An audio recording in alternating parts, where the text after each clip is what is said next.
지도자는 울지 않아야 한다고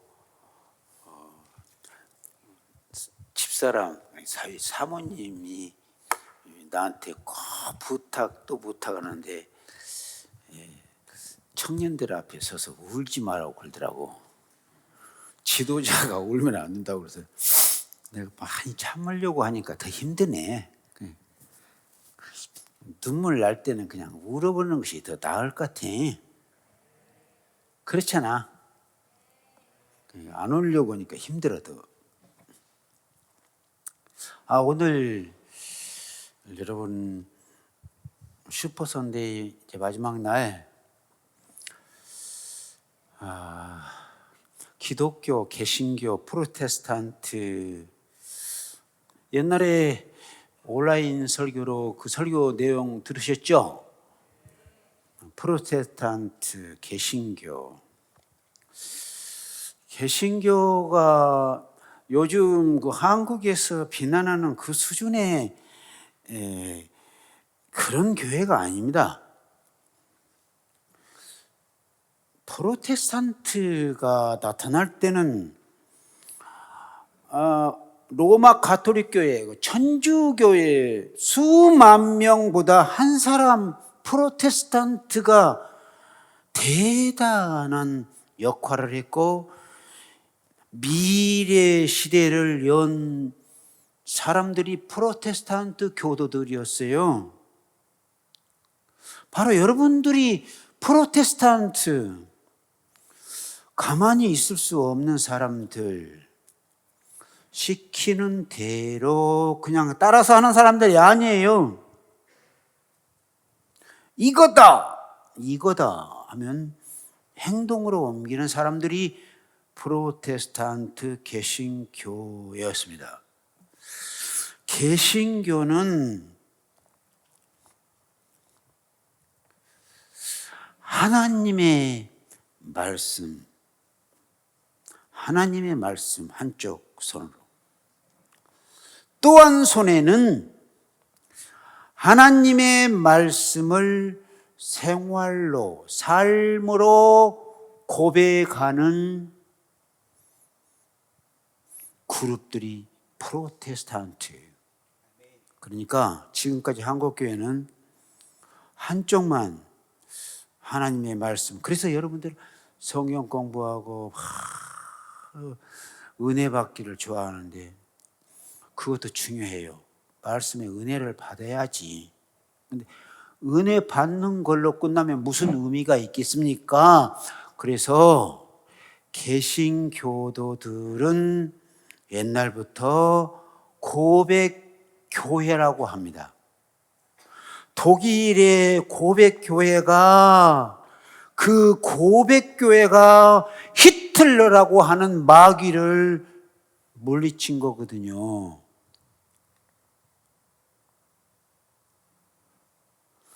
오늘날도 정상적인 개신교는 하나님 말씀, 진짜 하나님의 말씀, 성경책, 기록된 말씀, 성경책, 우리에게 오시는 말씀, 예수 그리스도, 선포되는 말씀, 설교, 세 가지. 이 말씀이 우리의 삶 속에 섬김으로, 사랑함으로 우리가 행동으로 고백하는 것, 이게 개신교, 프로테스탄트예요. 그래서 오늘 이제 고백주일 겸 또 여러분에게 슈퍼선데이 마지막 마감하는 메시지를 한 설교자 송재식 목사의 진솔한 고백을 할 테니까 받아주시죠. 받아주라고. 예, 여러분 쉽게 고백할 수 있는 말이 있는가 하면 고백할 수 없는 말이 있는데 저는 여러분들이 목회자가 설교자가 감히 청년들 앞에서 고백할 수 없는 그런 말을 고백주일날 하려고요. 여러분들이 받아줬으면 좋겠어요. 왜냐하면 고백하는데 걸림돌은 뭐냐면 내가 고백한 대로 받아주지 않기 때문에 사람들의 마음은 복잡해져서 고백한 대로 믿어주질 않아. 그러기 때문에 고백하기가 힘든 거예요.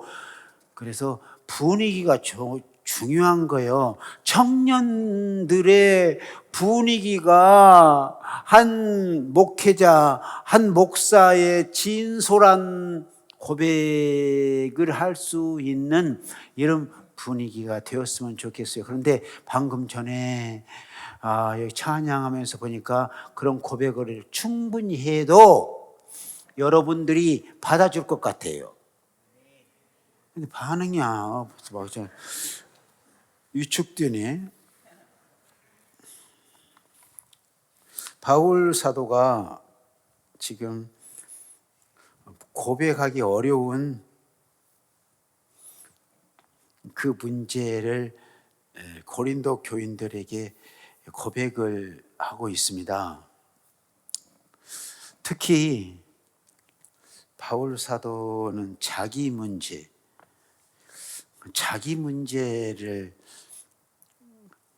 사역자가 변명하면서까지 고백한다고 하는 것은 쉽지가 않거든. 그 자존의 문제고 이건 괴로운 문제예요. 특히 사도권. 바울이 가짜 사도다. 이런 말을 바울을 반대하는 사람들이 소문을 내가지고 고린도 교회가 완전히 분해 직전에 편지를 써서 사도권 문제를 가장 심각하게 다루고 있는 거예요. 변명 아닌 변명을 하는 거예요. 바울은 그때 당시 사도들 가운데 복음 전하는 복음주의자들에게 진보, 제일 앞서가는 그룹이었거든. 지금까지는 유대인들만 하나님의 아들, 딸이고 유대인들만 구원받는다고 생각했는데 바울 사도는 이방인도 구원받을 수 있다. 무할례자도 할례받지 않은 사람들도 구원의 길이 있다라고 이 안디옥 교회에서 많은 사람들을 감동시켰고 바울이 가는 곳마다 항상 따라다녔던 문제가 이방인도 구원받을 수 있느냐? 강경파 유대인들이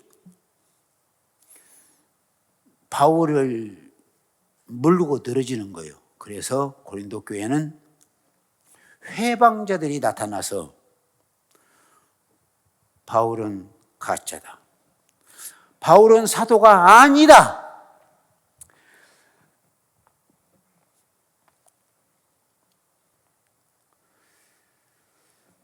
바울의 사도권을 흔들고 바울의 사도권이 흔들면 가짜니까 바울이 그동안 전했던 복음, 고린도 교회를 바울이 개척했거든요. 지금까지 바울이 말하는 복음은 바울의 사도권이 흔들리면서 근본이 흔들려 버렸어요. 바울이 전한 복음도 가짜다, 이렇게 말이 되지요. 그래서 바울은 각심을 하고 글을 씁니다. 1절 2절. 내가 자유인이 아니냐 사도가 아니냐 예수 우리 주를 보지 못하였느냐 주 안에서 행한 나의 일이 너희가 아니냐 다른 사람들에게는 내가 사도가 아닐지라도 너희에게는 사도이니 나의 사도됨을 주 안에서 인친 것이 너희라. 다른 사람들이면 몰라도 적어도 내가 전한 복음을 받고 은혜를 많이 받고 바울이 활동하는 것을 눈으로 보았던 너희들, 다른 사람은 모르지만 너희들은 내가 너희들에게 사도인 이미 입증을 했는데, 그래서 나의 사도됨을 주 안에서 인칭 도장을 딱, 나는 사도요.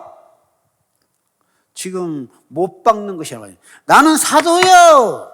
죽어도 사도요. 그것을 강조하고 있어요. 나는 예수님을 만났어. 예수님을 본 제자들이 사도 자격, 부활하신 예수님을 만났어. 다메섹의 언덕으로 가는데, 예수 믿는 사람들을 핍박으로 가는데 강한 하늘의 빛, 거기서 거꾸러지고 말아서 그 빛 앞에, 그리고 사오라 사오라 음성을 들었어. 누구십니까? 라고 했더니 나는 네가 핍박하는 예수라. 부활하신 예수님을 만났어. 그 이후로 바울이 이 순간 고린도 전서를 첫 번째 편지를 쓰는 순간까지 부활하신 예수님을 증거하기 위해서 있는 이런 사도요, 예수님이 증인이시오. 자신이 예수님을 보았다는 것을 말하는 거예요. 자신의 사도됨을 주 안에서 인쳤다, 도장 찍었다 이거예요. 그러고 나서 바울에게 또 다른 문제, 바울이 활동하면서 생활을 해야 하잖아요. 먹어야 하잖아요. 마셔야 하잖아요. 선교비, 전도비, 생활비. 회방꾼들이 이런 것을 물고 늘어지는 거예요. 대단히 유치한 말들을 만들어내는 거예요. 바울이 기가 막혀라 하면서 별 수 없이 나 사도라 할지라도 인간이야. 인간은 먹어야 살아. 마셔야 견뎌. 사도가 어떻게 안 먹고 살아갈 수가 있겠어? 그것을 설명하고 있는 거예요. 베드로도 게바도 부인이 있어가지고 사역을 할 때 자매된 부인 먹여 살리는데 돈을 썼어. 나라고 쓰면 뭐가 잘못됐느냐 이거요. 나와 바나바는 예외냐? 바나바와 나가 안디옥에서 또 선교를 위해서 돌아다니면서 주의 일을 하다가 생활비, 전도비, 선교비를 쓰는 것이 뭐가 나쁘냐 그런 식으로 말하고 있는 내용이 3절에서 7절 말씀입니다. 나를 비판하는 자들에게 변명할 것이 이것이니 우리가 먹고 마실 권리가 없겠느냐? 우리가 다른 사도들과 주의 형제들과 게바와 같이 믿음에 자매된 아내를 데리고 다닐 권리가 없겠느냐? 어찌 나와 바나바만 일하지 아니할 권리가 없겠느냐? 누가 자기 비용으로 군 복무를 하겠느냐? 누가 포도를 심고 그 열매를 먹지 않겠느냐? 누가 양떼를 기르고 그 양떼의 젖을 먹지 않겠느냐? 여러분, 난 서림교회와 청년 여러분을 사랑하기 때문에 어려운 얘기를 고백을 합니다. 제가 설명을 안 해도 너무나 쉽게 표현했기 때문에 더 이상 말하지 않겠어요. 목회자가 먹고 마시는 문제, 생활비와 전도비, 성교비 문제로 휘말리게 되면, 손상이 오면 지도력에 손상이 직격탄이고 결국 손해보는 것은 교회입니다. 한국 개신교회의 문제가 이 문제입니다. 나아가서 목회자의 권위, 그러니까 본문에는 사도권의 권위가 없으면 교회 자체가 흔들립니다.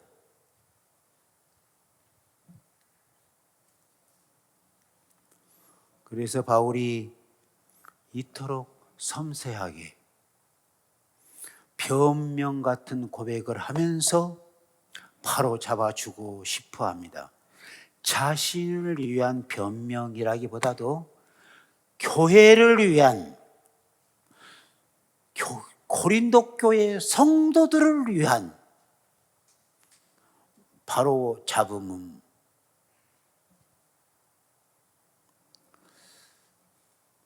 목사의 권위가 무너지면 교회도 무너집니다.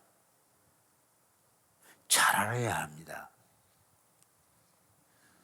이완기 청년 담당 목사가 권위를 잃으면 청년부 전체가 흔들립니다. 그래서 천주교는 사제들이, 신부님들이 대단해. 그 권위가 대단하더라고요. 천주교는 평신도, 장년, 청년 별 힘이 없어요. 주장이 사제들, 신부들의 말이 하나님의 말이고, 일반 사람들, 일반 평신도들의 주장 아무리 해도 묵살돼 버려요. 그래서 성직자밖에 없다라고 천주교를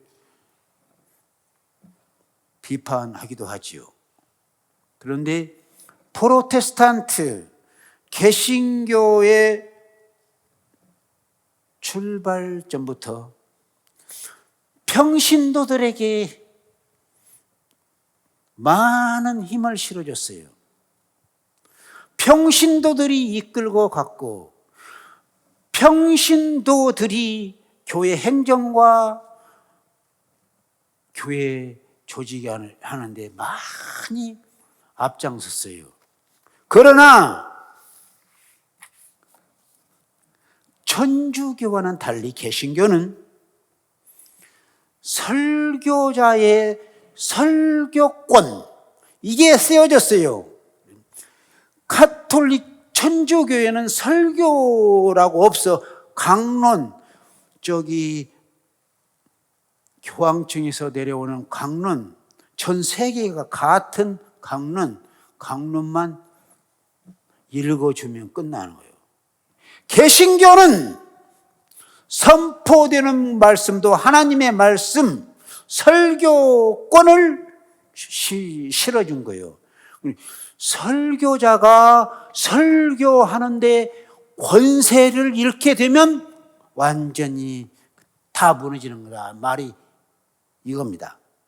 설교의 권세를 고리가 있어야 해요. 저의 고백입니다. 설교자와 설교 메시지는 절대로 구분되지 않는다는 것. 설교자와 설교자의 입에서 나오는 하나님의 말씀, 그 메시지는 구별되지 않는다. 왜? 한 사람에게서 일어나는 모든 기저들은 이런 거예요. 여러분들에게 그래서 묻고 싶습니다. 물어보고 싶어요. 여러분은 설교자와 설교자 입에서 나오는 메시지를 분류해서 듣고 있습니까? 대답을 해라니까. 아니잖아요. 여러분들이 설교자를 신뢰하면 그 입에서 나오는 말씀도 무조건 신뢰하는 것이지. 그렇죠? 반대로 설교자가 마음에 안 들어.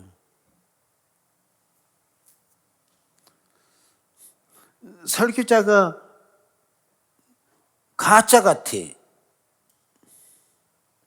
그때부터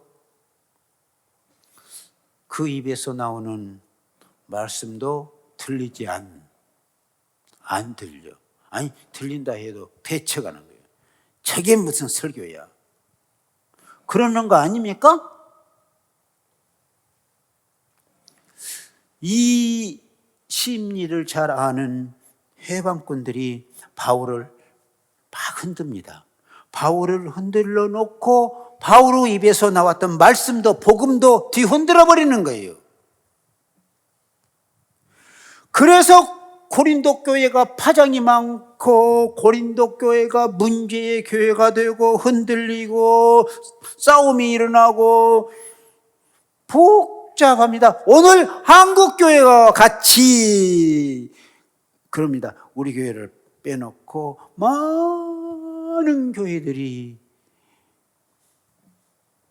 흉측한 말들이 많이 오가면서 교회가 분해되는 거예요.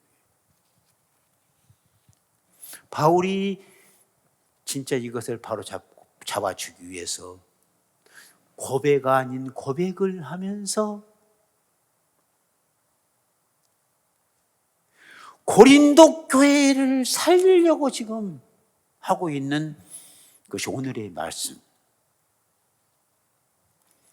바울이 자기 자신을 위해서 사도꾼을 바로 잡아준 것이 아니라 자신이 전한 그동안의 복음 내용, 복음을 이 복음의 은혜 받고 이 복음 속에 주님을 영접하고 이 복음으로 살려고 했던 사람들까지 빼앗기기 싫어서 이 사도권 문제를 바로 잡아준 거예요. 동시에 교회가 흥왕하느냐, 교회가 그냥 이대로 망하느냐, 이 문제가 달린 거예요. 지구상에는 계시록의 7교회가 그렇게 그때 당시에 잘 나가던 교회가 지금 없어져. 하나도 없잖아. 성경에 말하는 고린도 교회, 그 현장을 가보니까 고린도, 그리스에 있는 고린도를 가보니까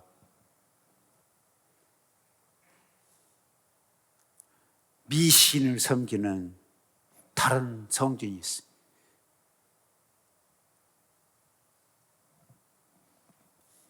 에베소 교회 없어.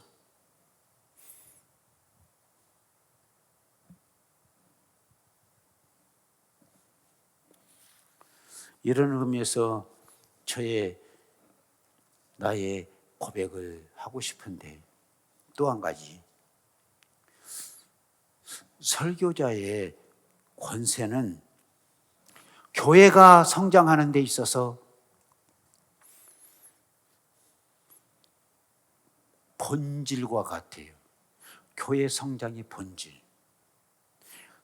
감히 이렇게 고백하고 싶은데, 이 말은 여러분만 듣지 말고 한국 교회가 들었으면 좋겠어요. 이 내용들이 방송으로 나가니까 한국 교회가 들어주었으면 좋겠어요. 한국 교회가 이 강단이 다 형편없이 약화됐어요.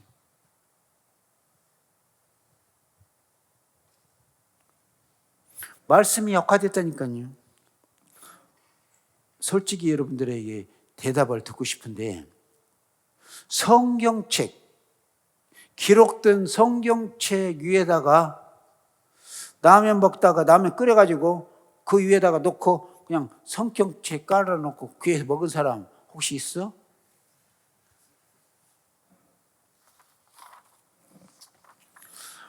말씀을 대하는 태도가 문제가 있는 거지. 그러면 아무데나 교회 갔다 와서 집에 가서 방에다 던져놓으면 그 성경책이 방바닥에 굴러다니면서 가다가 성경 때문에 발로 차고 넘어진 적이 없었느냐 이 말이요. 아니 그 유사한 일들이 없었습니까? 아니 제가 물어보지 않습니까? 살아계신 하나님의 말씀, 기록된 말씀을 사랑한다면, 말씀의 권위를 믿는다면 성경책 방에다 던져놓고, 아니 라면이나 먹을 때 라면 그릇을 놓고 먹는 도구로 사용할 수가 없는 거예요. 그러니까 이미 한국 개신교회 안에 말씀의 권위가 사라진 거예요. 약화된 거예요. 두 번째 고백은, 문제는요, 한국 교회 강단이 약화된 첫 번째 그 원인은 우리 목회자입니다. 목사. 한국 교회 목사들을, 개신교 목사들을 대표해서 송 목사가 되신 여러분에게 용서를 빕니다. 우리 목사님들 많은데 우리 교회도 잘 들으십시오. 원고만 들고 와서 설교하는 게 그게 설교가 아니에요. 설교하러 광단에 올라올 때 내가 그동안 살았던 삶의 내용, 그 삶의 내용들을 주렁주렁 달고 올라온다고 하는 사실을 잊지 말아야 합니다. 그래서 잘 살아야 해요. 행동도 하나하나 설교자는 잘 살아야 해요. 그리고 또 한 가지, 자기가 묵상하며 살면서 영적으로 간증할 수 있는 체험담을 가지고 함께 원고를 들고 올라오는 거예요. 이런 영적인 체험된 간증이 강단에서 외쳐지질 않기 때문에 강단이 약해졌어. 그래서 청년 여러분 같이 엑셀런트한 그리스도인들이 실망을 해요. 한국교회 목사의 한 사람으로서 목회자들이 강단을 약화시킨 장본인이다. 그런 의미에서 잘못했습니다. 미안합니다. 진짜 미안해.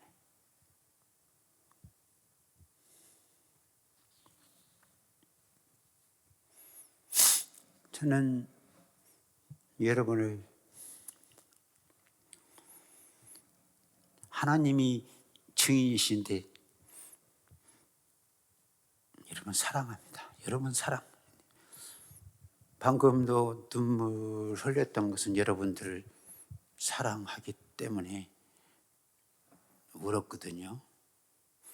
여러분들이 나한테 나 같은 사람을 사랑한다고 하니까 나는 사랑 과연 그렇게 사랑받을 수 있나 하면서 눈물이 막 나더라고요.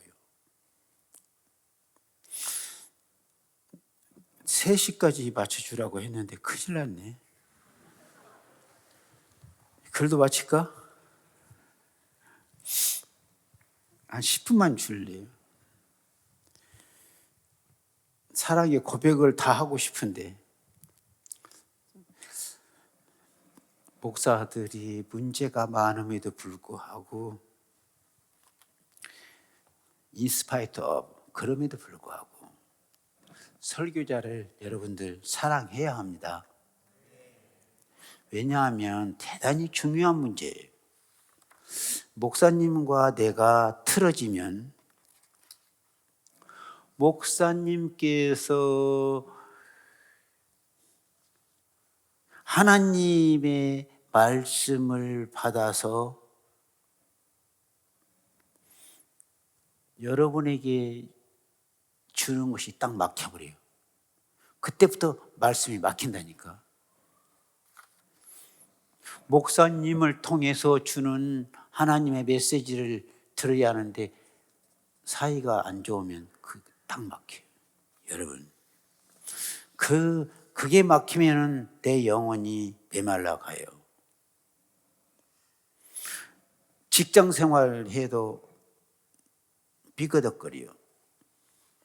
그리고 판단 능력도 이성의 판단도 잘 안 돼. 우리는 별 수 없어요. 하나님의 아들, 딸들. 여러분, 일평생 동안 여러분 하나님 떠나서 살 것 같아요? 적어도 영적 체험을 어느 정도 했던 사람들이 실망해가지고 하나님을 떠나서 교회를 나오지 않고 방황해 보세요. 결국 여러분의 여러분 삶 자체가 망가집니다. 되는 일이 없어요. 여러분,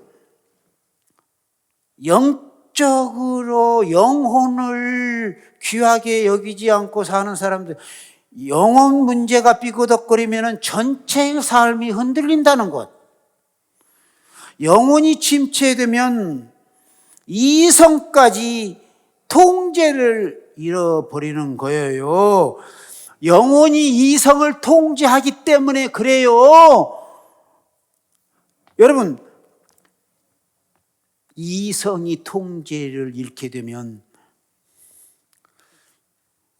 코로나와 같이 위기의 때, 재앙의 때, 다른 사람이 다 안 된다, 힘들다 할 때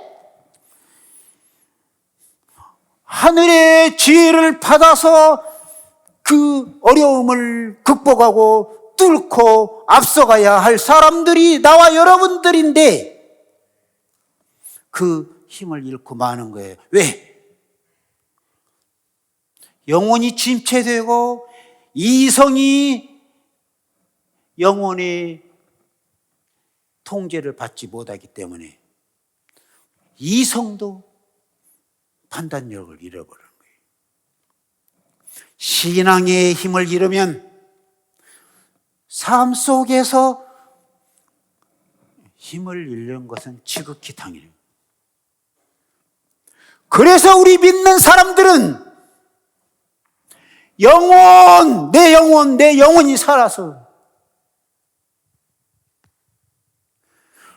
끊임없이 하나님과 내 영혼이 교통을 해야 하는 거예요. 찬양을 하면서 교통을 해야 해요. 그래야 힘이 나는 거예요. 여러분, 우리에게 영혼이 있는데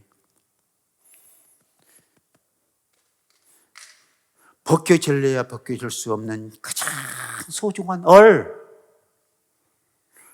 이 영혼의 속살이 딱 아물러가지고 입을 열지를 않는 거예요. 점점 굳어가 영적인 동맥 경화증, 영적 혈관이 딱 막히는 거예요. 그때부터 죽어가는 거예요. 그때부터 삶의 의미를 잃는 거예요. 그때부터 방황해.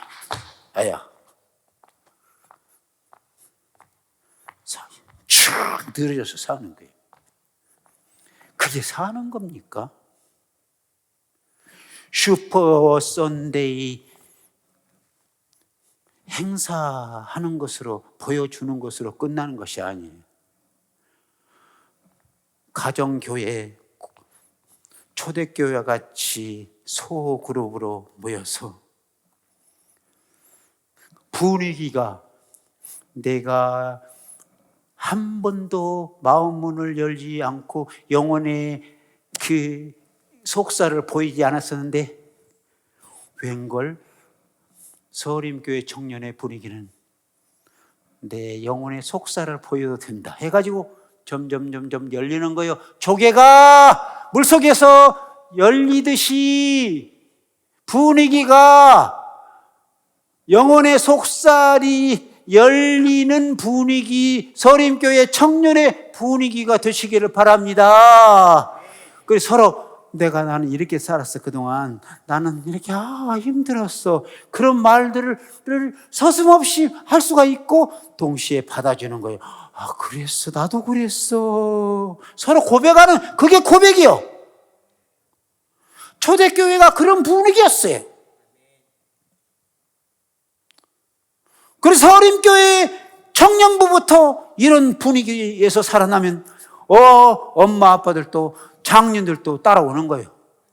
나는 그래서 장년들 앞에 우리 청년회가, 청년부가 이러한 분위기라고 말을 했는데 그게 사실이죠. 오늘 진짜 해야 할 말들을 그냥 하고 접으렵니다. 그만해야 쓰겠습니다. 진짜 너무 좋은 내용이 있는데 다 넘겨버려.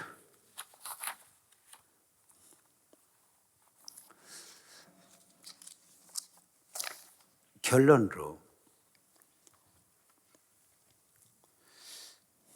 설교자도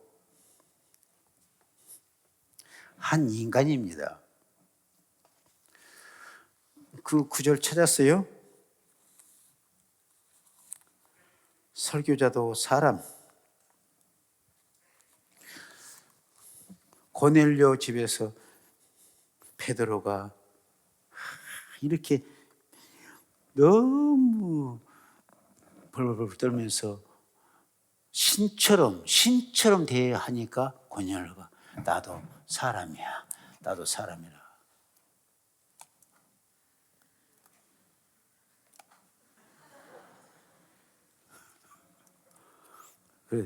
여러분, 이 설교자도 사람이에요.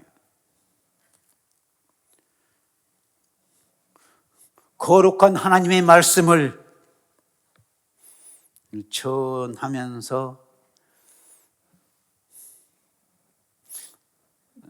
속상하게 하면 속상할 수밖에 없는 그런 사람이에요. 성직자 이전의 한 인간이에요. 그래서 여러분들, 이완기 목사님도 인간이에요. 혹시 그 행동과 모두 어떤 것을 고치기를 바란다면 목사님 마음 상하지 않게 하면서 깨닫게 해주면 적어도 송 목사나 이 목사님 정도는 고쳐가.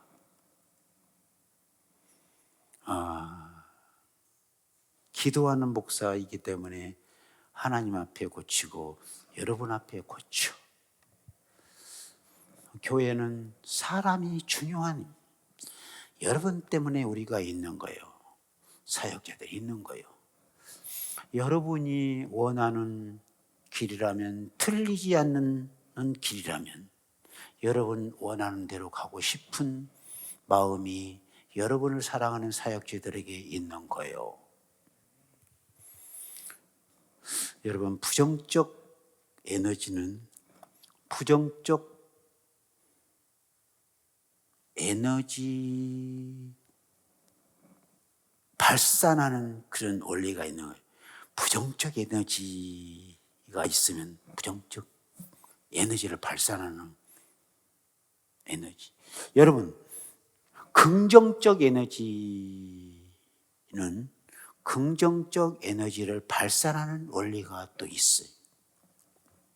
여러분 중에 부정적 에너지를 계속해서 품어내면서 뭐가 문제다, 뭐가 문제다, 뭐가 문제다, 부정적 에너지를 품어내면서 설교자에게, 우리 목사님에게 긍정적 에너지를 달라 하면, 품어내라 하면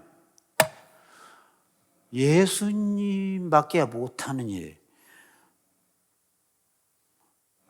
예수님이 되어달라는 건데 우리는 예수가 아니요 예수님의 말씀을 전달하는 설교자인 것이지, 예수님밖에 부정적 에너지를 발산하는 사람들에게 긍정적 에너지를 심어주는 분은 예수님밖에 없어요. 우리는 사람이라.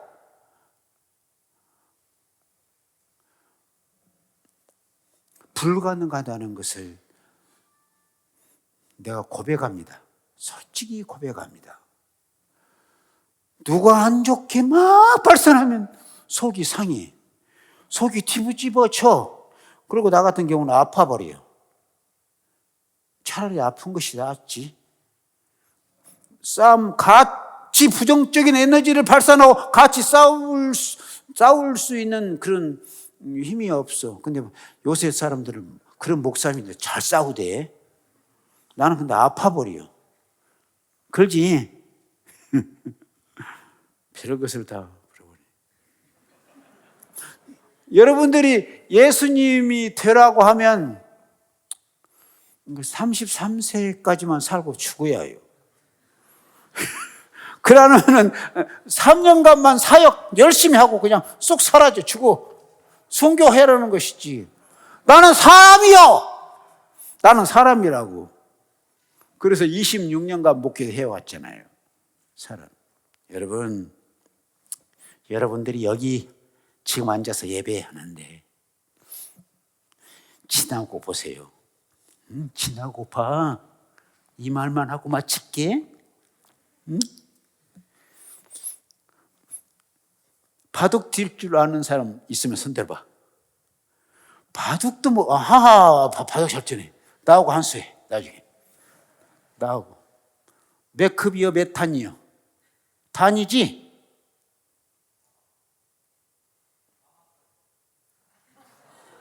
아니, 아마지, 아마로 몇 단? 뭐라고? 나는 내가 아마 6단이요. 괜찮게 되지? 근데 바둑만 수순, 바둑에 수순이 있거든. 수순이 틀리면 금방 쳐. 그러죠? 아니, 이야기 해봐라니까. 수순이 있지? 바둑에 수순. 바둑만 수순이 있는 것이 아니라 우리 하나님께서 절묘한 수순, 하나님의 수순대로 여기까지 여러분들이 온 거예요. 여러분 힘으로 여러분이 살아온 것 같아도 하나님의 수순. 서림교회에 청년부에 있는 것도 하나님의 수순이요.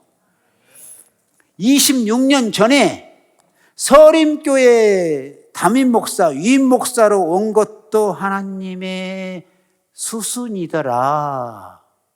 그것을 엄청 많이 느끼면서 살아오는데, 수완동에 서림 텐트 처치를 지은 것도 코로나19 바이러스 시대를 대하면서 하나님이 이때를 위해서 코로나 바이러스 사태를 극복하는데 서림교회가 앞장서라고 텐트 처치를 그때 짓도록 하셨고, 텐트 처치를 송 목사 혼자 못 지는데 짓기 위해서 텐트 처치 짓기 전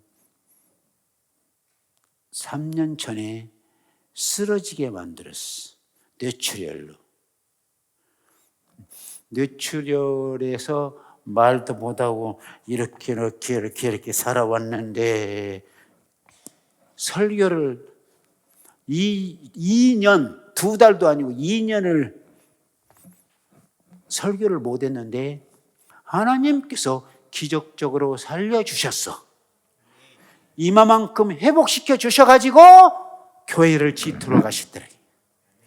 하나님의 수순 그저 온 것이 아닙니다. 여러분 마음대로 판단하고 살지 마시고요. 하나님의 비밀한 계획이 있으니까 하나님의 디자인 따라서 살아가시기 바랍니다. 슈퍼 선데이 마지막 날 서로 고백하고, 미안해, 참. 앞으로 잘못했으니까 지금까지처럼 앞으로 잘할게. 그 한마디 고백하면서 살아갑시다. 주신 말씀 감사합니다.